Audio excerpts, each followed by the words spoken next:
Hello friends, ನಿಮ್ಮೆಲ್ಲರಿಗೂ ನಮ್ಮ live ಚಾನಲ್ಗೆ ಸ್ವಾಗತ. ಇಂದಿನ ದಿನಪತ್ರಿಕೆ ವಿಶ್ಲೇಷಣೆ ಕೆಳಗೆ ನವೆಂಬರ್ 27 ಈ ದಿನಾಂಕದ ಸುದ್ದಿ ವಿಶ್ಲೇಷಣೆಯನ್ನು ಮಾಡ್ತಾ ಇದ್ದೀವಿ. ಹಾಗೆ ಸಂಚಿಕೆಯ ಕೊನೆಯಲ್ಲಿ ಇವತ್ತಿನ ವಿಷಯಗಳಿಗೆ ಸಂಬಂಧಪಟ್ಟಂತೆ ಪ್ರಶ್ನೆಗಳನ್ನ ನೀಡಲಾಗುತ್ತೆ. ಅದರ ಚರ್ಚೆಯನ್ನ ನಾಳೆಯ ಸಂಚಿಕೆಯಲ್ಲಿ ಮಾಡಲಾಗುತ್ತೆ. ಕೇಳಿದಂತಹ ಪ್ರಶ್ನೆಗಳಿಗೆ ನೀವು ಕಮೆಂಟ್ ಸೆಕ್ಷನ್ ಅಲ್ಲಿ ಉತ್ತರಿಸಿ ನಮಗೆ ತಿಳಿಸಿ.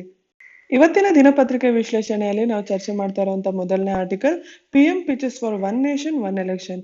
ಇದು ಬ್ಯಾಂಗ್ಳೂರ್ ಎಡಿಷನ್ ಫ್ರಂಟ್ ಪೇಜ್ ಅಲ್ಲಿ ಬಂದಿರುವಂತದ್ದು.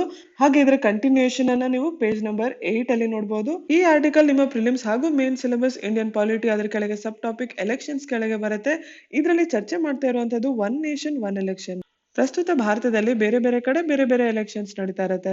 ಪಂಚಾಯತ್ ರಾಜ್ ಎಲೆಕ್ಷನ್ಸ್ ನಡೀತಾ ಇರುತ್ತೆ, MLA elections, MP elections, by elections, ಹೀಗೆ ಬೇರೆ ಬೇರೆ ಸಮಯಕ್ಕೆ ಬೇರೆ ಬೇರೆ ಎಲೆಕ್ಷನ್ಸ್ ನಡೀತಾ ಇರೋದ್ರಿಂದ ಜಾಸ್ತಿ ಸಂಪನ್ಮೂಲಗಳು ಖರ್ಚಾಗ್ತಾ ಇರುತ್ತೆ. ಅದಕ್ಕಾಗಿ ಪ್ರಧಾನ ಮಂತ್ರಿ ಅವರು ಇಲ್ಲಿ ಒನ್ ನೇಷನ್ ಒನ್ ಎಲೆಕ್ಷನ್ ನ ಕರೆ ಕೊಡ್ತಾ ಇದ್ದಾರೆ. ಪ್ರಸ್ತುತ ಭಾರತದಲ್ಲಿ ಎಲೆಕ್ಷನ್ಸ್ ನ ಹೊಣೆಗಾರಿಕೆಯನ್ನ 2 ಕಾನ್ಸ್ಟಿಟ್ಯೂಷನಲ್ ಅಥಾರಿಟೀಸ್ಗೆ ಕೊಡಲಾಗಿದೆ.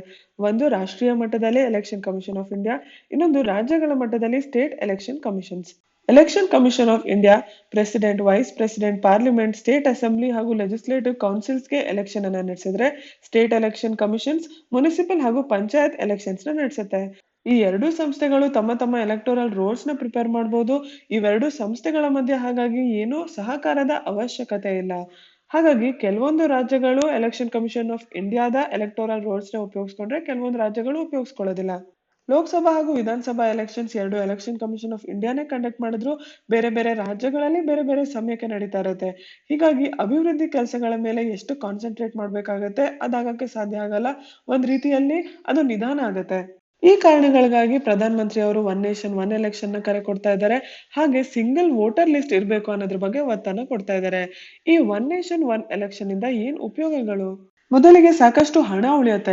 ಎಲೆಕ್ಷನ್ ಕಮಿಷನ್ ಇನ್ ಪಬ್ಲಿಕ್ ಮನಿಯನ್ನ ಸ್ಪೆಂಡ್ ಮಾಡತ್ತೆ ಎಲೆಕ್ಷನ್ಸ್ ನ ಕಂಡಕ್ಟ್ ಮಾಡಕ್ಕೆ, ಅದು ಉಳಿಯುತ್ತೆ.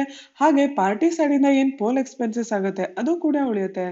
ಭಾರತದಲ್ಲಿ ಆಗಿರುವಂತ ಎಲೆಕ್ಷನ್ಸ್ ನಾವು ಕಂಪೇರ್ ಮಾಡಿ ನೋಡಿದ್ರೆ ಲಾಸ್ಟ್ 20 ಇಯರ್ಸ್ ಅಲ್ಲೇ 1998 ಅಲ್ಲಿ ಪೋಲ್ ಎಕ್ಸ್ಪೆನ್ಸಸ್ 9,000 crore ಆಗಿದ್ರೆ ಇವತ್ತು 2019 ಎಲೆಕ್ಷನ್ಸ್ ಅಲ್ಲಿ 55,000 crore ಆಗಿದೆ, ಸೆಂಟರ್ ಫಾರ್ ಮೀಡಿಯಾ ಸ್ಟಡೀಸ್ ನ ರಿಪೋರ್ಟ್ ನ ಪ್ರಕಾರ.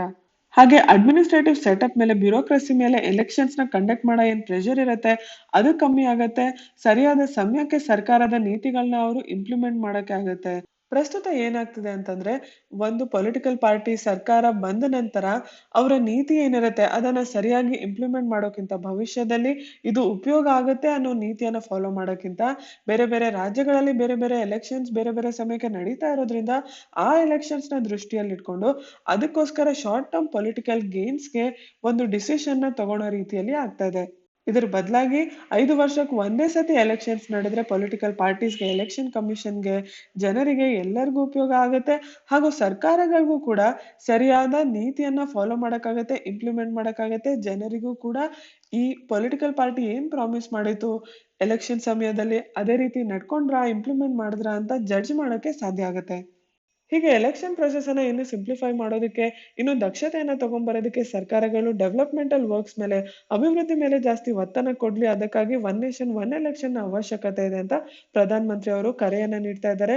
ಜೊತೆಗೆ ಇಡೀ ದೇಶಕ್ಕೆ ಎಲ್ಲಾ ಪೋಲ್ಸ್ಗೂ ಒಂದೇ ಸಿಂಗಲ್ ವೋಟರ್ ಲಿಸ್ಟ್ ಇರ್ಬೇಕು ಅಂತ ಹೇಳ್ತಾ ಇದ್ದಾರೆ. ಇದೆಲ್ಲ ನಡಿಬೇಕಂತ ಅಂದ್ರೆ ಸ್ಟೇಟ್ ನ 3 ಮುಖ್ಯ ಭಾಗಗಳೇನಿದಾವೆ, ವಿಂಗ್ಸ್ ಏನಿದಾವೆ, ಲೆಜಿಸ್ಲೇಚರ್, ಎಕ್ಸಿಕ್ಯೂಟಿವ್, ಜುಡಿಷಿಯರಿ, ಇವು 3 ಅತ್ಯಂತ ಸಹಕಾರ ಮಾಡುವಂತ ಅವಶ್ಯಕತೆ ಇದೆ ಅಂತ ಕೂಡ ಹೇಳ್ತಾ ಇದ್ದಾರೆ. ನಿಮ್ಮ ಪ್ರಿಲಿಮ್ಸ್ ಎಕ್ಸಾಮ್ಗೆ ಈ ಆರ್ಟಿಕಲ್ ಇಂದ election commission, state election commission ಅಂದ್ರೆ ಎಲೆಕ್ಷನ್ ಪ್ರೊಸೆಸ್ ಹೇಗ್ ನಡೆಯುತ್ತೆ ಅನ್ನೋದ್ರ ಬಗ್ಗೆ ನಿಮ್ಗೆ ಕಂಪ್ಲೀಟ್ಲಿ ಗೊತ್ತಿರಬೇಕು.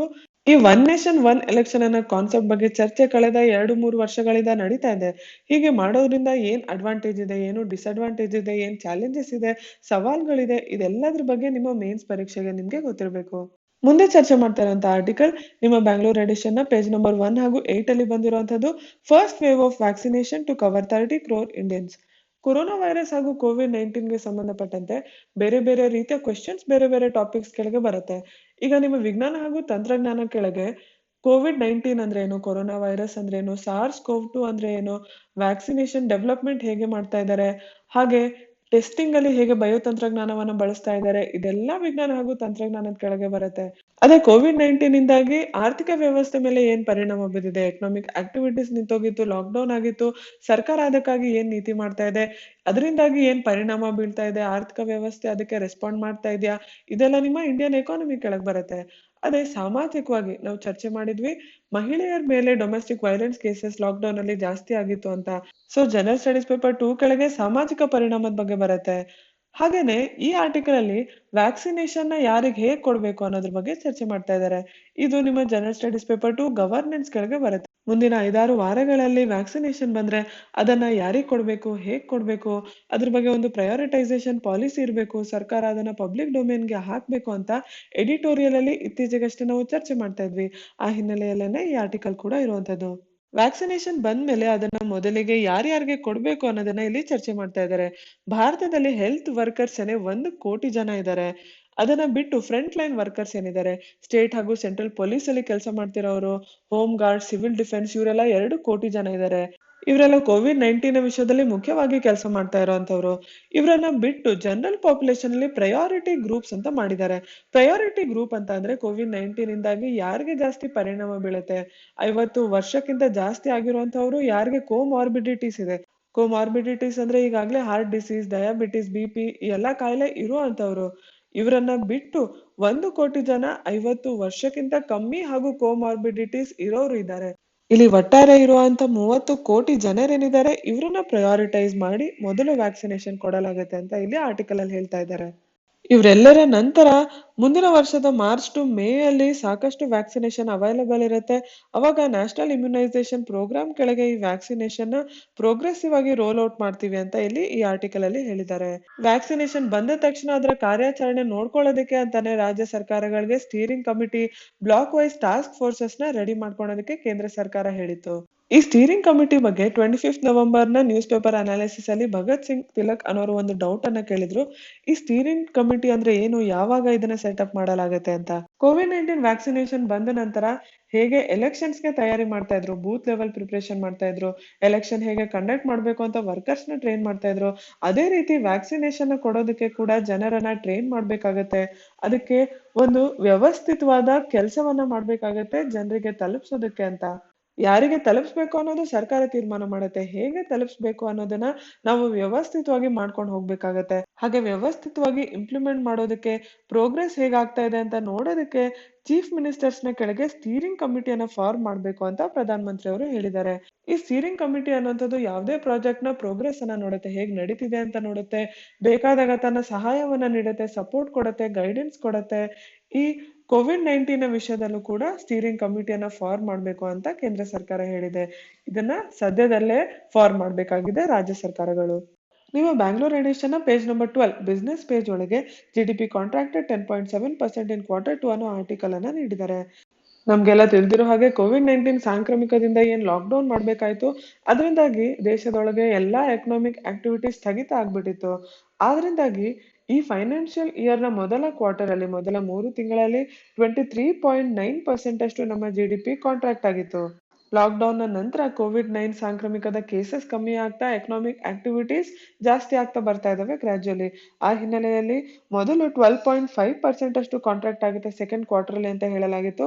ಆದ್ರೆ ಅದು 10.7% ಅಷ್ಟೇ ಆಗ್ಬಹುದು ಅಂತ SBI ಅವರ ಅಸೆಸ್ಮೆಂಟ್ ಪ್ರಕಾರ ಹೇಳ್ತಾ ಇದ್ದಾರೆ. ಕೋವಿಡ್-19 ಇಂದಾಗಿ ಸರ್ವಿಸಸ್ ಸೆಕ್ಟರ್ಗೆ ಹಾಗೂ ಮ್ಯಾನುಫ್ಯಾಕ್ಚರಿಂಗ್ ಸೆಕ್ಟರ್ಸ್ಗೆ ತುಂಬಾನೇ ಹೊಡೆತ ಬಿದ್ದಿತ್ತು. ಆದ್ರೆ ಎಕನಾಮಿಕ್ ಆಕ್ಟಿವಿಟೀಸ್ ಜಾಸ್ತಿ ಆಗ್ತಾ ಇರೋ ಹಿನ್ನೆಲೆಯಲ್ಲಿ ಇಂಡೆಕ್ಸ್ ಆಫ್ ಇಂಡಸ್ಟ್ರಿಯಲ್ ಪ್ರೊಡಕ್ಷನ್ ಹಾಗೂ ಮ್ಯಾನುಫ್ಯಾಕ್ಚರಿಂಗ್ ಸೆಕ್ಟರ್ ಔಟ್ಪುಟ್ ಎರಡೂ ಕೂಡ ಅಕ್ಟೋಬರ್ ಅಲ್ಲಿ 2 to 3% ಹಾಗೂ ನವೆಂಬರ್ ಅಲ್ಲಿ 3.5 ಇಂದ 4.5% ಅಷ್ಟು ಗ್ರೋತ್ ಆಗುತ್ತೆ ಅಂತ SBI ಪ್ರೊಜೆಕ್ಟ್ ಮಾಡ್ತಾ ಇದೆ. ಜೊತೆಗೆ ಅಕ್ಟೋಬರ್ ನವೆಂಬರ್ ಅಲ್ಲಿ ದಸರಾ, ದೀಪಾವಳಿ ಹಬ್ಬಗಳ ಸೀಸನ್ ಇರುತ್ತೆ. ಹಾಗಾಗಿ ಜನರು ಹೊರಗೆ ಹೋಗ್ತಾ ಇದ್ದಾರೆ, ಜಾಸ್ತಿ ಕೊಂಡ್ಕೊಂತಾ ಇದ್ದಾರೆ, ಹಾಗೆ ಜಾಸ್ತಿ goods and services tax collection ಆಗ್ತಾ ಇದೆ ಅಂತ ಕೂಡ SBI ಅವರು ಪ್ರೊಜೆಕ್ಟ್ ಮಾಡ್ತಾ ಇದ್ದಾರೆ. ಎಕಾನಮಿ ರಿಕವರ್ ಆಗ್ತಾ ಇದೆ ಅನ್ನೋ ಹಿನ್ನೆಲೆಯಲ್ಲೇನೆ ಇನ್ನೊಂದು ಆರ್ಟಿಕಲ್ ಅನ್ನ ನೋಡೋಣ.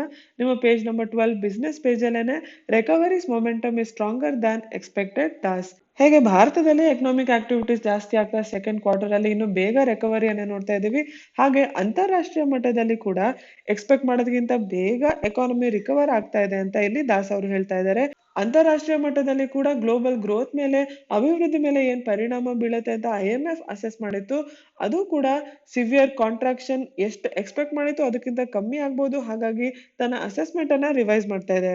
ಭಾರತದ ಫಾರಿನ್ ಎಕ್ಸ್ಚೇಂಜ್ ರಿಸರ್ವ್ಸ್ ಕೂಡ ಸಸ್ಟೈನ್ ಆಗಿ ಸ್ಥಿರವಾಗಿ ಬಿಲ್ಡಪ್ ಆಗ್ತಾ ಇದೆ. ಮತ್ತೆ ಫಾರಿನ್ ಡೈರೆಕ್ಟ್ ಇನ್ವೆಸ್ಟ್ಮೆಂಟ್ ಹೂಡಿಕೆಗಳು ಜಾಸ್ತಿ ಆಗ್ತಾ ಇದೆ. ಕ್ಯಾಪಿಟಲ್ ಪೋರ್ಟ್ಫೋಲಿಯೋ ಇನ್ಫ್ಲೋಸ್ ಜಾಸ್ತಿ ಆಗ್ತಾ ಇದೆ. ಈಗಾಗಲೇ ಏನು ಫೆಸ್ಟಿವ್ ಸೀಸನ್ ಇದೆ, ಎಕನಾಮಿಕ್ ಆಕ್ಟಿವಿಟೀಸ್ ಜಾಸ್ತಿ ಆಗ್ತಾ ಇದೆ. ಇದೆಲ್ಲದ್ರಿಂದ ಒಳ್ಳೆಯ ಪರಿಣಾಮ ನಮ್ಮ ಎಕಾನಮಿ ಮೇಲೆ ಬಿದ್ದಿದೆ. ಆದ್ರೆ ಇದು ಸ್ಥಿರವಾಗಿ ಉಳಿಯತ್ತಾ? ಜಾಗತಿಕ ಮಟ್ಟದಲ್ಲಿ ಈಗಾಗಲೇ COVID-19 ಇನ್ಫೆಕ್ಷನ್ಸ್ ಮತ್ತೆ ಸರ್ಜ್ ಆಗ್ತಾ ಇದೆ, ಜಾಸ್ತಿ ಆಗ್ತಾ ಇದೆ. ಈ ಹಿನ್ನೆಲೆಯಲ್ಲಿ ಮತ್ತೆ ಎಕನಾಮಿಕ್ ಆಕ್ಟಿವಿಟೀಸ್ ಮೇಲೆ ಪರಿಣಾಮ ಬೀಳುತ್ತಾ ಅಂತ ಕೂಡ ಇಲ್ಲಿ ಪ್ರಶ್ನೆ ಮಾಡ್ತಾ ಇದ್ದಾರೆ ಆರ್ಟಿಕಲ್ ಒಳಗೆ. ನಿಮ್ಮ ದಿನಪತ್ರಿಕೆಯಲ್ಲಿ ಪ್ರತಿ ಕ್ವಾರ್ಟರ್ ಅಲ್ಲೂ ಏನು GDP ಇನ್ಫಾರ್ಮೇಶನ್ ಬರುತ್ತೆ ಅದನ್ನ ಕಂಪ್ಲೀಟ್ ಆಗಿ ನೀವು ನೆನ್ಪಿಟ್ಕೊಳ್ಳೋ ಅಗತ್ಯ ಇಲ್ಲ. ಆದ್ರೆ ಜಾಸ್ತಿ ಆಗ್ತಾ ಇದೆಯಾ, ಕಮ್ಮಿ ಆಗ್ತಾ ಇದೆಯಾ, ಈ ಟ್ರೆಂಡ್ ಅನ್ನ ನೀವು ಜ್ಞಾಪಕ ಇಟ್ಕೋಬೇಕಾಗತ್ತೆ. ಪೂರ್ತಿ ವರ್ಷದ್ದು ನಿಮ್ಮ ಎಕನಾಮಿಕ್ ಸರ್ವೆಯಲ್ಲಿ ಏನು ಸಮ್ಮರಿ ಕೊಡ್ತಾರೆ ಅದು ನಿಮ್ಗೆ ತಿಳಿದಿದ್ರೆ ಸಾಕು. ಇಲ್ಲಿ ಅನಾಲಿಸಿಸ್ ನ ಅವಶ್ಯಕತೆ ನಿಮ್ಗೆ ಅರ್ಥ ಮಾಡ್ಕೊಳೋದು ಯಾಕೆ ಉಪಯೋಗ ಆಗತ್ತೆ ಅಂತಂದ್ರೆ, ಕಾನ್ಸೆಪ್ಚುಲಿ ನಿಮ್ಗೆ ಪ್ರಿಲಿಮ್ಸ್ ಅಲ್ಲಿ ಪ್ರಶ್ನೆಯನ್ನ ಕೇಳಿದಾಗ ಒಂದಕ್ಕೆ ಇನ್ನೊಂದಕ್ಕೆ ಏನ್ ಕೋರಿಲೇಷನ್ ಇದೆ, ಏನು ಸಂಬಂಧ ಇದೆ. ಈಗ ಎಕನಾಮಿಕ್ ಆಕ್ಟಿವಿಟೀಸ್ ಜಾಸ್ತಿ ಆದ್ರೆ ಡಿಮ್ಯಾಂಡ್ ಜಾಸ್ತಿ ಆಗುತ್ತೆ, ಡಿಮ್ಯಾಂಡ್ ಜಾಸ್ತಿ ಆದ್ರೆ ಇನ್ನೊಂದ್ ಕಡೆ ಆದಾಯ ಜಾಸ್ತಿ ಆಗುತ್ತೆ, ಯಾರು ಪ್ರೊಡ್ಯೂಸ್ ಮಾಡ್ತಾ ಇದಾರೆ. ಈ ರೀತಿ ಕೋರಿಲೇಷನ್ ಏನಿದೆ ಇದು ನಿಮ್ಗೆ ತಿಳಿದಿರ್ಬೇಕು. ನಿಮ್ಮ ಪ್ರಿಲಿಮ್ಸ್ ಪ್ರಶ್ನೆಯನ್ನ ಉತ್ತರ ಮಾಡ್ಬೇಕಾದ್ರೆ ನಿಮ್ಗೆ ಅರ್ಥ ಮಾಡ್ಕೊಂಡು ಅನಾಲಿಸಿಸ್ ಮಾಡಿ ಮಾರ್ಕ್ ಮಾಡಕ್ಕೆ ನಿಮ್ಗೆ ಈಸಿ ಆಗುತ್ತೆ. ಮುಂದೆ ಚರ್ಚೆ ಮಾಡ್ತಾ ಇರುವಂತಹ ಆರ್ಟಿಕಲ್ ನಿಮ್ಮ ಬ್ಯಾಂಗ್ಳೂರ್ ಎಡಿಷನ್ ಪೇಜ್ ನಂಬರ್ 10 ಅಲ್ಲಿ ಬಂದಿರುವಂತದ್ದು. $20 billion potential in renewable sector PM. ಇದು ಇಂಡಿಯನ್ ಎಕಾನಮಿ ಕೆಳಗೆ ಬರುವಂತದ್ದು. ಇತ್ತೀಚೆಗಷ್ಟೇ ನಡೆದಂತಹ global renewable energy investment meeting and ಎಕ್ಸ್ಪೋದಲ್ಲಿ ಪ್ರಧಾನ ಮಂತ್ರಿ ಅವರು ಈ ಸ್ಟೇಟ್ಮೆಂಟ್ ಅನ್ನ ನೀಡ್ತಾ ಇದ್ದಾರೆ. ಭಾರತದಲ್ಲಿ ಕಳೆದ 6 ವರ್ಷಗಳಲ್ಲಿ ರಿನ್ಯೂಯಬಲ್ ಎನರ್ಜಿ ಕೆಪಾಸಿಟಿ ಡಬಲ್ ಆಗಿದೆ, 2.5 ಟೈಮ್ಸ್ ಜಾಸ್ತಿ ಆಗಿದೆ ನಮ್ಮ ಕೆಪಾಸಿಟಿ ಅಂತ ಅವ್ರು ಹೇಳ್ತಾ ಇದ್ದಾರೆ. ಎಲ್ಲಾ ಮೇಜರ್ ಕಂಟ್ರೀಸ್ ಗಳಲ್ಲಿ ವಿಶ್ವದ ಮಟ್ಟದಲ್ಲೇನೆ ಫಾಸ್ಟೆಸ್ಟ್ ಸ್ಪೀಡ್ ದಲ್ಲಿ ಅತಿ ವೇಗದಲ್ಲಿ ಭಾರತ ಮುಂದುವರಿತಾ ಇದೆ ರಿನ್ಯೂಯಬಲ್ ಎನರ್ಜಿಗೆ ಸಂಬಂಧಪಟ್ಟಂತೆ. ಭಾರತದಲ್ಲಿ ರಿನ್ಯೂಯಬಲ್ ಎನರ್ಜಿಯ ಕ್ಷಮತೆ ಎಷ್ಟಿದೆ ಅಂತಂದ್ರೆ ಅದು ಜಗತ್ನಲ್ಲೇನೆ 4ನೇ ಸ್ಥಾನದಲ್ಲಿದೆ ಈ ವಿಷಯಕ್ಕೆ ಬಂದಾಗ ಅಂತ ಹೇಳ್ತಾ ಇದ್ದಾರೆ.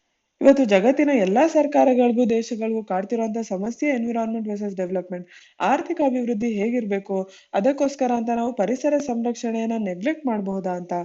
ಅದಕ್ಕೋಸ್ಕರ ಅಂತಾನೆ ಜಾಗತಿಕ ಮಟ್ಟದಲ್ಲಿ ಸುಸ್ಥಿರ ಅಭಿವೃದ್ಧಿಯನ್ನ ಗುರುತಿಸಿ ಅದಕ್ಕೆ ಒತ್ತನ್ನ ನೀಡ್ತಾ ಇದೀವಿ, ಉತ್ತೇಜನವನ್ನ ಕೊಡ್ತಾ ಇದೀವಿ. ಭಾರತದಲ್ಲಿ ಪರಿಸರ ಸಂರಕ್ಷಣೆ ಹಾಗೂ ಆರ್ಥಿಕ ಅಭಿವೃದ್ಧಿ ಇದು ಎರಡೂ ಜೊತೆಗೆ ನಡೀತಾ ಇದೆ ಅಂತ ಇಲ್ಲಿ ಪ್ರಧಾನ ಮಂತ್ರಿ ಅವರು ಹೇಳ್ತಾ ಇದ್ದಾರೆ. ಇದಕ್ಕೆ ಉದಾಹರಣೆ ಇತ್ತೀಚೆಗಷ್ಟೇ ಏನು high efficiency solar power modules ಅಲ್ಲಿ ಪ್ರೊಡಕ್ಷನ್ ಲಿಂಕ್ಡ್ ಇನ್ಸೆಂಟಿವ್ ಸ್ಕೀಮ್ ನ ಇಂಟ್ರೊಡ್ಯೂಸ್ ಮಾಡಲಾಯಿತು. ಮ್ಯಾನುಫ್ಯಾಕ್ಚರಿಂಗ್ ಸೆಕ್ಟರ್ ಅಲ್ಲಿ ಮೊಬೈಲ್ ಇಂಡಸ್ಟ್ರಿಗೆ ಸಂಬಂಧಪಟ್ಟಂತೆ ಈಗಾಗಲೇ PLI ಸ್ಕೀಮ್ ಬಗ್ಗೆ ಸಾಕಷ್ಟು ಚರ್ಚೆ ಮಾಡಿದಿವಿ ವಿವರವಾಗಿ, ಸೊ ಇದನ್ನ ರಿಪೀಟ್ ಮಾಡೋದಿಲ್ಲ. ಇಲ್ಲಿ ಅದನ್ನ ಉದಾಹರಣೆಯಾಗಿ ಕೊಡ್ತಾ ಇದ್ದಾರೆ. ಮುಂದಿನ 10 ವರ್ಷಗಳಲ್ಲಿ ರಿನ್ಯೂಯಬಲ್ ಎನರ್ಜಿಗೆ ತುಂಬಾ ಸಾಕಷ್ಟು ಪೊಟೆನ್ಷಿಯಲ್ ಇದೆ ಭಾರತದಲ್ಲಿ. ಎಷ್ಟು ಪೊಟೆನ್ಷಿಯಲ್ ಇದೆ ಅಂದ್ರೆ ಪ್ರತಿ ವರ್ಷ $20 ಬಿಲಿಯನ್ ಅಷ್ಟು ಇದಕ್ಕೆ ಬಿಸ್ನೆಸ್ ಪ್ರಾಸ್ಪೆಕ್ಟ್ ಇದೆ ಅಂತ ಪ್ರಧಾನ ಮಂತ್ರಿ ಅವರು ಹೇಳ್ತಾ, ಇನ್ವೆಸ್ಟರ್ಸ್, ಡೆವಲಪರ್ಸ್, ಬಿಸ್ನೆಸ್ ಮಾಡುವಂತವ್ರು ಎಲ್ಲರೂ ರಿನ್ಯೂಯಬಲ್ ಸೆಕ್ಟರ್ ಅಲ್ಲಿ ಭಾರತದಲ್ಲಿ ಹೂಡಿಕೆಯನ್ನ ಮಾಡಿ ಅಂತ ಇನ್ವೈಟ್ ಮಾಡ್ತಾ ಇದ್ದಾರೆ.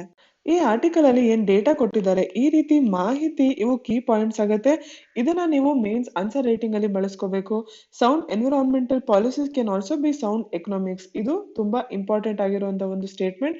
ಭಾರತ ಇದನ್ನ ಪಾಲಿಸ್ತಾ ಇದೆ ಅನ್ನೋದನ್ನ ನೀವು ಯೂಸ್ ಮಾಡ್ಕೋಬಹುದು. ಹಾಗೆ ನಿಮ್ಮ ಪ್ರಿಲಿಮ್ಸ್ ಎಕ್ಸಾಮ್ಗೆ PLI ಸ್ಕೀಮ್ ಹಾಗೂ ಇಲ್ಲಿ high efficiency solar power modules ಬಗ್ಗೆ ಏನ್ ಕೊಟ್ಟಿದ್ದಾರೆ, ಮ್ಯಾನುಫ್ಯಾಕ್ಚರಿಂಗ್ ಸೆಕ್ಟರ್ ಒಳಗೆ ಇದ್ರ ಬಗ್ಗೆ ಕೂಡ ನಿಮ್ಗೆ ಗೊತ್ತಿರಬೇಕು. ಮುಂದೆ ಚರ್ಚೆ ಮಾಡ್ತಾ ಇರುವಂತಹ ಆರ್ಟಿಕಲ್ ನಿಮ್ಮ ಪೇಜ್ ನಂಬರ್ 6 ಅಲ್ಲಿ ಬಂದಿರುವಂತದ್ದು. Rain in the vaccine nationalism the profiteering. ಇದು ಕೂಡ ಜನರಲ್ ಸ್ಟಡೀಸ್ ಪೇಪರ್ 2 ಗವರ್ನೆನ್ಸ್ ಕೆಳಗೆ ಬರುತ್ತೆ. ಈ ಆರ್ಟಿಕಲ್ ಒಳಗೆ ಹ್ಯೂಮನ್ ಸಫರಿಂಗ್ ಇಂದ ಬಿಸ್ನೆಸ್ ಮಾಡೋದ್ರ ಬಗ್ಗೆ ಚರ್ಚೆ ಮಾಡ್ತಾ ಇದ್ದಾರೆ. ಹೇಗೆ ಬ್ಲಾಕ್ ಮಾರ್ಕೆಟಿಂಗ್ ಎಸೆನ್ಷಿಯಲ್ಸ್ ಗೂಡ್ಸ್ ಅಲ್ಲಿ ಮಾಡಕ್ಕೆ ಕೊಡೋದಿಲ್ಲ, ಹೇಗೆ ನೈಸರ್ಗಿಕ ವಿಪತ್ತಾದಾಗ ಏನ್ ಎಸೆನ್ಷಿಯಲ್ ಸರ್ವಿಸಸ್ ಇರುತ್ತೆ, ಬೇಸಿಕ್ ಸಾಮಾನ್ ಇರುತ್ತೆ, ಅದನ್ನ ಓವರ್ ಚಾರ್ಜ್ ಮಾಡೋದು ತಪ್ಪಾಗತ್ತೆ, ಅನ್ಯಾಯ ಆಗತ್ತೆ. ಅದೇ ರೀತಿ ಯಾವ್ದೋ ಹ್ಯೂಮನ್ ಟ್ರಾಜಿಡಿ ನಡೆದಾಗ ಅದರಿಂದಾಗಿ ಪ್ರಾಫಿಟ್ ಮಾಡ್ಕೊಳ್ಳೋಂಥದ್ದು, ಲಾಭ ಹುಡ್ಕೋದು ಕೂಡ ಅನ್ಯಾಯ ಆಗತ್ತೆ. ಪ್ರಸ್ತುತ ನಾವೇನು COVID-19 ಸಾಂಕ್ರಾಮಿಕವನ್ನ ಜಗತ್ತಿನಲ್ಲಿ ನೋಡ್ತಾ ಇದೀವಿ, ಇದು ಕೂಡ ಒಂದು ಹ್ಯೂಮನ್ ಟ್ರಾಜಿಡಿ. ಜಗತ್ತಿನಲ್ಲಿ ಎಲ್ಲರೂ ಇದರಿಂದ ಬಳಲ್ತಾ ಇದ್ದಾರೆ. ಹೀಗಿರ್ಬೇಕಾದ್ರೆ ಅದನ್ನ ಒಂದು ಪ್ರಾಫಿಟ್ ಮಾಡ್ಕೊಳೋದಕ್ಕೆ, ಲಾಭ ಮಾಡ್ಕೊಳೋದಕ್ಕೆ ಉಪಯೋಗಿಸ್ಕೊಂಡ್ರೆ ಅದು ಅನ್ಯಾಯ ಆಗತ್ತೆ. ಕೇವಲ ಅನ್ಯಾಯ ಅಲ್ಲ, ನಾಚಿಕೆಗೇಡು ಅಂತ ಇಲ್ಲಿ ಹೇಳ್ತಾ ಇದ್ದಾರೆ. ಆದ್ರೆ ಇಂತಹ ನಾಚಿಕೆ ಇಂಟರ್ನ್ಯಾಷನಲ್ ಟ್ರೇಡ್ ಮಾರ್ಕೆಟ್ ಅಲ್ಲಿ ಇಲ್ಲ. ಈಗಾಗಲೇ ಕೊರೋನಾ ವೈರಸ್ ನಿಂದ ಏನು ಪರ್ಸನಲ್ ಎಕ್ವಿಪ್ಮೆಂಟ್ ಬೇಕಾಯ್ತು ಅಂದ್ರೆ ಮಾಸ್ಕ್ ಗಳು ಬೇಕಾಯ್ತು, ಕಿಟ್ಸ್, ವೆಂಟಿಲೇಟರ್ಸ್ ಇವುಗಳನ್ನೆಲ್ಲ ಜಾಸ್ತಿ ಚಾರ್ಜ್ ಮಾಡಿ ಈಗಾಗಲೇ ಅದರ ಸಪ್ಲೈ ಇಂದ ತುಂಬಾ ಲಾಭ ಮಾಡಿದಂತವ್ರಿದ್ದಾರೆ. ಇಂತಹ ಸಮಯದಲ್ಲಿ ಯುನೈಟೆಡ್ ನೇಷನ್ಸ್ ಮುಂದೆ ಬರಬೇಕು, ವರ್ಲ್ಡ್ ಹೆಲ್ತ್ ಆರ್ಗನೈಸೇಷನ್ ಮುಂದೆ ಬರಬೇಕು. ಹೇಗೆ ಪ್ರಸ್ತುತ ಕೋವಿಡ್-19ಗೆ ಸಂಬಂಧಪಟ್ಟಂತ ವ್ಯಾಕ್ಸಿನ್, ಡಯಾಗ್ನೋಟಿಕ್ ಮೆಡಿಸಿನ್ಗಳು, PPE ಕಿಟ್ಗಳು, ಮೆಷಿನ್ಗಳು ಇವೆಲ್ಲವೂ ತುಂಬಾ ಮುಖ್ಯ ಆಗತ್ತೆ. ಇದು ಎಲ್ಲರಿಗೂ ದೊರಕಬೇಕು, ಈಕ್ವಿಟಬಲ್ ಆಕ್ಸೆಸ್ ಇರಬೇಕು. ಇದೆಲ್ಲ ಸಮಾಜದಲ್ಲಿ ಎಲ್ಲರಿಗೂ ದೊರಕಬೇಕು, ಸಮಾನವಾಗಿ ದೊರಕಬೇಕು. ಯಾರ ಹತ್ರ ದುಡ್ಡಿದೆ ಅವರು ಇದನ್ನ ಕೊಂಡ್ಕೊಳಕ್ ಆಗ್ಬಾರ್ದು. ಆದ್ರೆ ಕೆಲವೊಂದು ದೇಶಗಳು ಫಾರ್ಮಾಸ್ಯೂಟಿಕಲ್ ಕಂಪನಿಗಳ ಜೊತೆ ಈಗಾಗಲೇ ಅಡ್ವಾನ್ಸ್ ಪರ್ಚೇಸ್ ಅಗ್ರಿಮೆಂಟ್ಸ್ ಮಾಡಿದಾವೆ. ಇದನ್ನ ಇಲ್ಲಿ ವ್ಯಾಕ್ಸಿನ್ ನ್ಯಾಷನಲಿಸಂ ಅಂತ ಕರಿತಾ ಇದ್ದಾರೆ. ಇಂತಹ ವ್ಯಾಕ್ಸಿನ್ ನ್ಯಾಷನಲಿಸಂ ಇಂದ ಎಲ್ಲರಿಗೂ ಸಮಾನವಾಗಿ ವ್ಯಾಕ್ಸಿನ್ಗಳು ದೊರಕಕ್ಕಾಗೋದಿಲ್ಲ. ಎಲ್ಲಾ ದೇಶಗಳಲ್ಲೂ ಅಂದ್ರೆ low income, middle income, least developed ಎಲ್ಲಾ ದೇಶಗಳು ಸೇರಿ ಎಲ್ಲರಲ್ಲೂ ಏನ್ ಹೈ ರಿಸ್ಕ್ ಗ್ರೂಪ್ಸ್ ಇದಾರೆ ಜನರಲ್ ಪಾಪ್ಯುಲೇಷನ್ ಅಲ್ಲಿ, ಅವ್ರನ್ನ ಪ್ರಯಾರಿಟೈಸ್ ಮಾಡಿ ಮೊದಲು ಅವ್ರಿಗೆ ವ್ಯಾಕ್ಸಿನ್ ತಲುಪಬೇಕು. ಇದೆಲ್ಲದರ ಬಗ್ಗೆ ಒಂದು ಫ್ರೇಮ್ ವರ್ಕ್ ಇರಬೇಕು. ಅದನ್ನ ಜಗತ್ನಲ್ಲಿ ಇರುವಂತ ಎಲ್ಲಾ ದೇಶಗಳು ಒಪ್ಬೇಕು.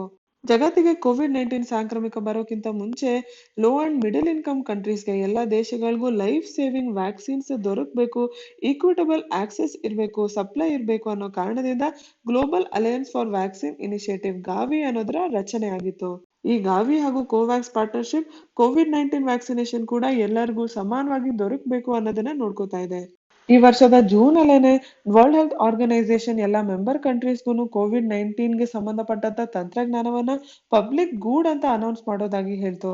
ಹಾಗೇನೆ ಕೋವಿಡ್-19ಗೆ ಸಂಬಂಧಪಟ್ಟಂತೆ patent rights, regulatory test data, ಏನೇ ಮಾಹಿತಿ ಕೂಡ ಒಂದು ವಾಲಂಟರಿ ಪೂಲ್ ಅಲ್ಲಿ ಇರಬೇಕು ಅನ್ನೋ ಒಂದು ಐಡಿಯಾವನ್ನ ಹೇಳಿತ್ತು. ಹಾಗೇನಾದ್ರೂ ದೇಶಗಳು ಪಬ್ಲಿಕ್ ಗೂಡ್ ಅಂತ ಅನೌನ್ಸ್ ಮಾಡಿದ್ರೆ ಆ ಗೂಡ್ಗೆ ಸಂಬಂಧಪಟ್ಟಂತ ಎಲ್ಲದನ್ನು ಸರ್ಕಾರದ ನಿಯಂತ್ರಣ ಕೆಳಗೆ ಬರುತ್ತೆ. ಆ ಸರಕನ್ನ ಅಥವಾ ಗೂಡನ್ನ ಹೇಗೆ ತಯಾರಿಸ್ಬೇಕು, ಅದಕ್ಕೆ ಸಂಬಂಧಪಟ್ಟಂತೆ ಬೆಳವಣಿಗೆಗಳು, ಇನೋವೇಷನ್, ಅದನ್ನ ಮ್ಯಾನುಫ್ಯಾಕ್ಚರ್ ಹೇಗ್ ಮಾಡ್ಬೇಕು, ಅದನ್ನ ಹೇಗೆ ಮಾರ್ಬೇಕು, ಅದನ್ನ ಹೇಗ್ ಸಪ್ಲೈ ಮಾಡ್ಬೇಕು ಎಲ್ಲದೂ ಕೂಡ ಸರ್ಕಾರದ ಕೆಳಗೆ ಬರುತ್ತೆ. ಅದಕ್ಕೆ ಸಂಬಂಧಪಟ್ಟಂತ ತಂತ್ರಜ್ಞಾನ ಕೂಡ ಪೇಟೆಂಟ್ ಪ್ರೊಟೆಕ್ಷನ್ ಅವಶ್ಯಕತೆ ಇರಲ್ಲ, ಯಾಕಂದ್ರೆ ಅದು ಪಬ್ಲಿಕ್ ಡೊಮೇನ್ ಅಲ್ಲಿ ಇರುತ್ತೆ. ಡಿಮ್ಯಾಂಡ್ ಹಾಗೂ ಸಪ್ಲೈನ ವೇರಿಯೇಷನ್ಸ್ ಇಂದ ಏನು ಮಾರ್ಕೆಟ್ ಅಲ್ಲಿ ಫ್ಲಕ್ಚುಯೇಷನ್ಸ್ ಆಗುತ್ತೆ, ಅದರಿಂದಾಗಿ ಈ ಪಬ್ಲಿಕ್ ಗೂಡ್ ನ ಪ್ರೈಸ್ ಮೇಲೆ ಎಫೆಕ್ಟ್ ಆಗೋದಿಲ್ಲ. ಆದ್ರೆ ವರ್ಲ್ಡ್ ಹೆಲ್ತ್ ಆರ್ಗನೈಸೇಷನ್ ಈ ಅಡ್ವೈಸ್ ಅನ್ನ ಯಾವ್ದು ದೇಶಗಳು ಪಾಲಿಸ್ಲಿಲ್ಲ, ಯಾವ್ದು ಫಾರ್ಮಾಸ್ಯೂಟಿಕಲ್ ಕಂಪನಿಗಳು ಕೂಡ ಕೇಳಲಿಲ್ಲ. ಎಲ್ಲಾ ಜನರಿಗೂ ಆಕ್ಸೆಸಿಬಲ್ ಹಾಗೂ ಅಫೋರ್ಡಬಲ್ ಹೆಲ್ತ್ ಕೇರ್ ದೊರಕೋದು ಅವ್ರಿಗೆ ಒಂದು ಮೂಲಭೂತ ಹಕ್ಕಾಗತ್ತೆ. ಜಗತ್ನಲ್ಲಿ ಇಂಥ ಸಮಯದಲ್ಲೂ ಕೂಡ ದೇಶಗಳು ಇದನ್ನ ಮಾಡ್ತಾ ಇಲ್ಲ ಅಂತಂದ್ರೆ ಹೀಗೆ ಮಾಡುವಂತೆ ನಿಯಂತ್ರಣ ಮಾಡೋದಕ್ಕೆ ಯುನೈಟೆಡ್ ನೇಷನ್ ಜನರಲ್ ಅಸೆಂಬ್ಲಿ ಮುಂದೆ ಬರ್ಬೇಕು. ಇದಕ್ಕಿಂತ ಮುಂಚೆ ಕೂಡ ವರ್ಲ್ಡ್ ಟ್ರೇಡ್ ಆರ್ಗನೈಸೇಷನ್ ಏನ್ ಪೇಟೆಂಟೆಡ್ ಡ್ರಗ್ಸ್ ಇರ್ತವೆ ಅವು ಸಫಿಷಿಯಂಟ್ ಕ್ವಾಂಟಿಟಿಯಲ್ಲಿ ಸರಿಯಾದ ಅಫೋರ್ಡಬಲ್ ಪ್ರೈಸಸ್ ಅಲ್ಲಿ ಅವೈಲಬಲ್ ಇರೋದ್ರಿಲ್ಲ ಅನ್ನೋದ್ರ ಬಗ್ಗೆ ತನ್ನ ಕನ್ಸರ್ನ್ ಅನ್ನ ಹೇಳಿತು. ಇದ್ರ ಬಗ್ಗೆ trade related aspects of intellectual property rights ಏನ್ ಟ್ರಿಪ್ಸ್ ಅಗ್ರಿಮೆಂಟ್ ಇದೆ ಹಾಗೂ ದೋಹಾ ಮಿನಿಸ್ಟೀರಿಯಲ್ ಕಾನ್ಫರೆನ್ಸ್ ಡಿಕ್ಲರೇಷನ್ 2001 ನಲ್ಲಿ ಕಂಪಲ್ಸರಿ ಲೈಸೆನ್ಸಿಂಗ್ ನ ಪ್ರಾವಿಷನ್ ಮಾಡ್ತು. ಈ ಪ್ರಾವಿಷನ್ ನ ಪ್ರಕಾರ ಪೇಟೆಂಟ್ ಹೋಲ್ಡರ್ ಏನಾರು ಪೇಟೆಂಟ್ ಕ್ಲಾಸ್ ನ ಪ್ರಕಾರ availability, reasonable pricing, local production, technology transfer ಈ ಎಲ್ಲಾ ಕಂಡೀಷನ್ಸ್ ನ ಮೀಟ್ ಮಾಡಿಲ್ಲ ಅಂತಂದ್ರೆ ಅಲ್ಲಿಯ ಸರ್ಕಾರ ಇಂಟರ್ವ್ಯೂನ್ ಮಾಡ್ಬೋದು. ಪ್ರಸ್ತುತ ಕೋವಿಡ್-19 ವ್ಯಾಕ್ಸಿನ್ ವಿಷಯದಲ್ಲೂ ಕೂಡ ಏನ್ ರಿಚ್ ಕಂಟ್ರೀಸ್ ಇದಾವೆ ಅವೇನಾರು ಅಡ್ವಾನ್ಸ್ ಪರ್ಚೇಸಿಂಗ್ ಮಾಡ್ಕೊಂಡು ವ್ಯಾಕ್ಸಿನೇಷನ್ ಹೋಲ್ಡ್ ಮಾಡಿದ್ರೆ, ಸ್ಟೋರ್ ಮಾಡಿ ಇಟ್ಕೊಂಡ್ರೆ ಇದೊಂದು ಎಕ್ಸ್ಟ್ರೀಮ್ ಸ್ಟೆಪ್ ಭಾರತದಂತ ದೇಶಗಳಿಗೆ ಅವೈಲಬಲ್ ಇರುವಂತದ್ದು ವರ್ಲ್ಡ್ ಟ್ರೇಡ್ ಆರ್ಗನೈಸೇಷನ್ ಕೆಳಗೆ. ಪ್ರಸ್ತುತ ಕೋವಿಡ್-19 ವ್ಯಾಕ್ಸಿನ್ ಕ್ಯಾಂಡಿಡೇಟ್ಸ್ ಏನಿದಾವೆ ಅವೆಲ್ಲ ಫೇಸ್ 3 ಟ್ರಯಲ್ಸ್ ಇದೆ. ಅವುಗಳ ರೆಗ್ಯುಲೇಟರಿ ಅಪ್ರೂವಲ್ ಹಾಗೂ ಪೇಟೆಂಟ್ಗಳು ಇನ್ನ ಬಂದಿಲ್ಲ. ಕೋವಿಡ್-19 ವ್ಯಾಕ್ಸಿನೇಷನ್ಗೆ ಸಂಬಂಧಪಟ್ಟಂತೆ ಏನ್ ಕೀ ಟ್ರೇಡ್ ಇಶ್ಯೂಸ್ ಇದೆ ಅದನ್ನ ವರ್ಲ್ಡ್ ಟ್ರೇಡ್ ಆರ್ಗನೈಸೇಷನ್ ನೋಡ್ಕೋತಾ ಇರೋದ್ರಿಂದ ಅದಕ್ಕೆ ಇಂಡಿಯಾ ಹಾಗೂ ಸೌತ್ ಆಫ್ರಿಕಾ ಎರಡೂ ಸೇರಿ ಒಂದು ಜಾಯಿಂಟ್ ಕಮ್ಯುನಿಕೇಶನ್ ಅನ್ನ ಕೊಡ್ತು. ಈ ವರ್ಷ ಅಕ್ಟೋಬರ್ 2020 ಯಲ್ಲಿ IPR council of WTO for the waiver of protection of copyright design trademarks and patent on ಕೋವಿಡ್-19 ರಿಲೇಟೆಡ್ ಟೆಕ್ನಾಲಜೀಸ್ ಇನ್ಕ್ಲೂಡಿಂಗ್ ವ್ಯಾಕ್ಸಿನ್ಸ್. ಇದರೊಳಗೆ ಆಫ್ರಿಕನ್ ಗ್ರೂಪ್ ನ 43 ಮೆಂಬರ್ಸ್ ನ ಸಮ್ಮತಿ ಇದೆ. ಸಾರ್ಕ್ ನ ಬಿಟ್ಟು ಏನು 36 ಮೆಂಬರ್ಸ್ ಲೀಸ್ಟ್ ಡೆವಲಪ್ಡ್ ಕಂಟ್ರೀಸ್ ಇದ್ದಾರೆ ಅವುಗಳ ಸಮ್ಮತಿ ಇದೆ. ಇಂಡೋನೇಷ್ಯಾ, ವೆನೆಜುಲಾ, ನಿಕಾರ್ಗುವಾ ಇವೆಲ್ಲವೂ ಕೂಡ ಸೇರಿ ಈ ಜಾಯಿಂಟ್ ಕಮ್ಯುನಿಕೇಶನ್ ಅನ್ನ ನೀಡಿದೆ. ಈ ಒಂದು ಜಾಯಿಂಟ್ ಕಮ್ಯುನಿಕೇಶನ್ ಏನಾದ್ರು ವರ್ಲ್ಡ್ ಟ್ರೇಡ್ ಆರ್ಗನೈಸೇಷನ್ ಒಪ್ಕೊಂಡ್ರೆ ಯುನೈಟೆಡ್ ನೇಷನ್ಸ್ ನ ಏನ್ ಇನ್ಫ್ಲೂಯೆನ್ಷಿಯಲ್ ಮೆಂಬರ್ ನೇಷನ್ಸ್ ಇದ್ದಾರೆ ಅವರ ಲಾಭವನ್ನ ನೋಡದೆ ಜಗತ್ನಲ್ಲಿರೋ ಎಲ್ಲಾ ಜನರ ಬೇಸಿಕ್ ಹಕ್ಕೇನಿದೆ ಒಂದು ಹ್ಯುಮ್ಯಾನಿಟೇರಿಯನ್ ಅಪ್ರೋಚ್ ನ ತಗೊಂಡು ಈ ಜಾಯಿಂಟ್ ಕಮ್ಯುನಿಕೇಶನ್ ಗೆ ಒಪ್ಕೊಂಡ್ರೆ ಇದು ಹಿಂದೆ ಯಾವತ್ತೂ ಆಗದೆ ಇರುವಂತ ಒಂದು ಒಳ್ಳೆ ಉದಾಹರಣೆಯಾಗಿ ಉಳ್ಕೊಳತ್ತೆ. ಆದ್ರೆ ಇದು ಕೂಡ ಒಂದು ಟೆಂಪರರಿ ಸೊಲ್ಯೂಷನ್. ಕೊನೆಯದಾಗಿ ನಮ್ಮ ಲಾಂಗ್ ಟರ್ಮ್ ಗೋಲ್ ಇದನ್ನ ಪಬ್ಲಿಕ್ ಗೂಡ್ ಮಾಡುವಂತದ್ದು. ಲೈಫ್ ಸೇವಿಂಗ್ ಮೆಡಿಸಿನ್ಸ್‌ನ, ವ್ಯಾಕ್ಸಿನ್ಸ್‌ನ ಅಂತ ಈ ಆರ್ಟಿಕಲ್ ಅಲ್ಲಿ ಕನ್ಕ್ಲೂಷನ್ ನೀಡ್ತಾ ಇದ್ದಾರೆ. ಈ ಆರ್ಟಿಕಲ್ ಇಂದ ನಿಮ್ಮ ಪರೀಕ್ಷೆಗೆ ಪಬ್ಲಿಕ್ ಗೂಡ್ ಅಂದ್ರೆ ಏನು ಅಂತ ಗೊತ್ತಿರಬೇಕು.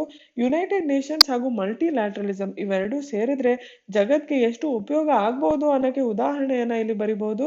ಈ ವರ್ಷ ಯುನೈಟೆಡ್ ನೇಷನ್ಸ್ 75 ವರ್ಷಗಳನ್ನ ಪೂರ್ತಿ ಮಾಡ್ತಾ ಇದೆ. 75th ಆನಿವರ್ಸರಿ ಸೆಲೆಬ್ರೇಟ್ ಮಾಡ್ತಾ ಇದೆ. ಹಾಗಾಗಿ KPSC ನಿಮ್ಮ UPSC ಮೇನ್ಸ್ ಎರಡರಲ್ಲೂ ಯುನೈಟೆಡ್ ನೇಷನ್ಸ್ ಬಗ್ಗೆ ಪ್ರಶ್ನೆ ಬರ್ಬೋದು.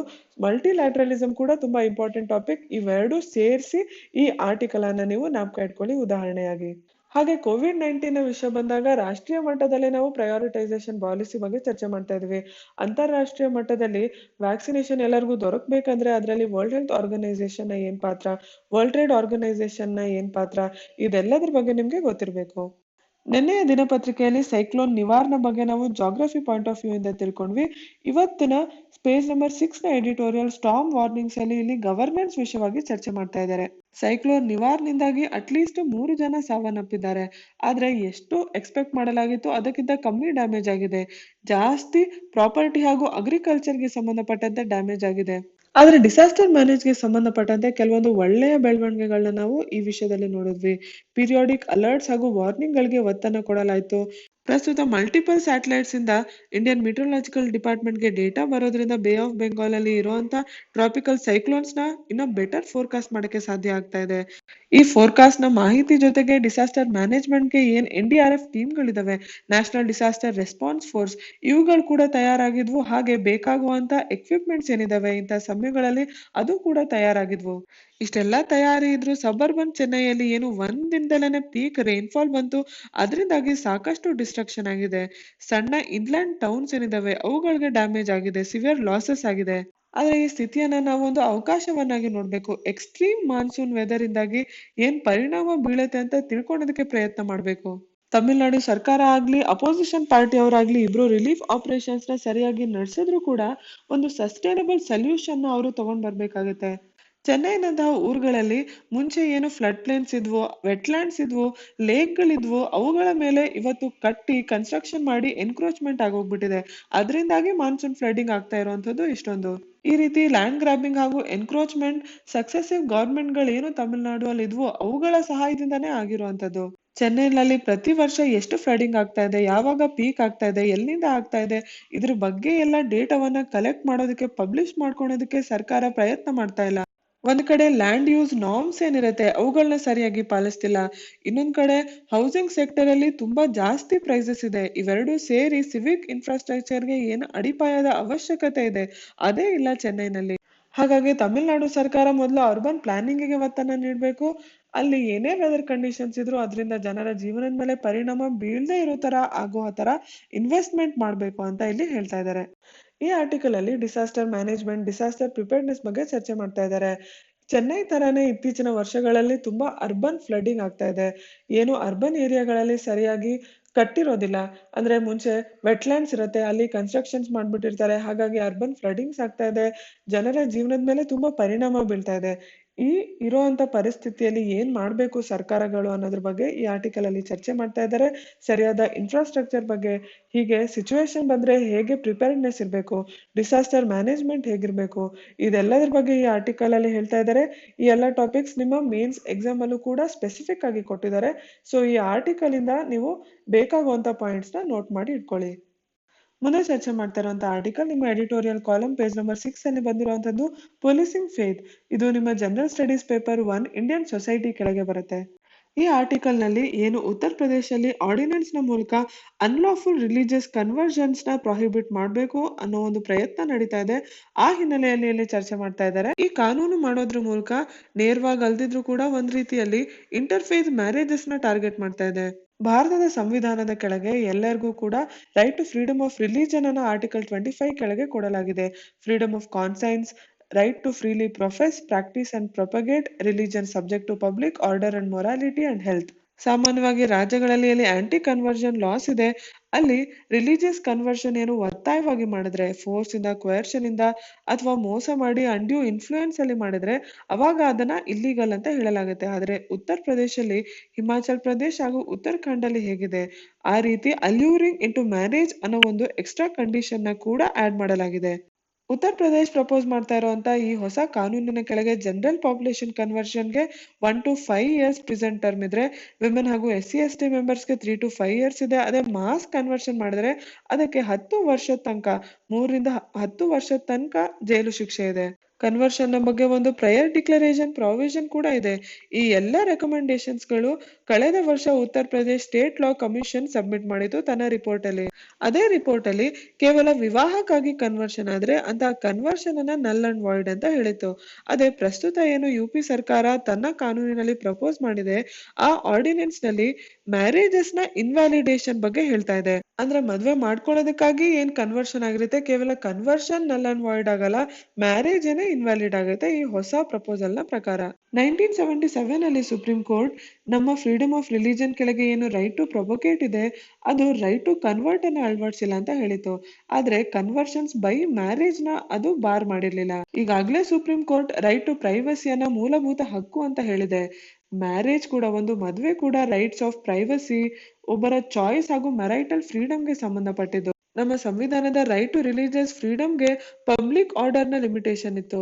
ಫೋರ್ಸ್ ಮಾಡಿ ಯಾರನ್ನಾರು ಮೋಸದಿಂದ ಕನ್ವರ್ಷನ್ ಮಾಡಿದ್ರೆ ಅದರಿಂದ ಪಬ್ಲಿಕ್ ಆರ್ಡರ್ಗೆ ಡಿಸ್ಟರ್ಬೆನ್ಸ್ ಆಗತ್ತೆ ಅಂತ ಕನ್ಸಿಡರ್ ಮಾಡಲಾಗುತ್ತೆ.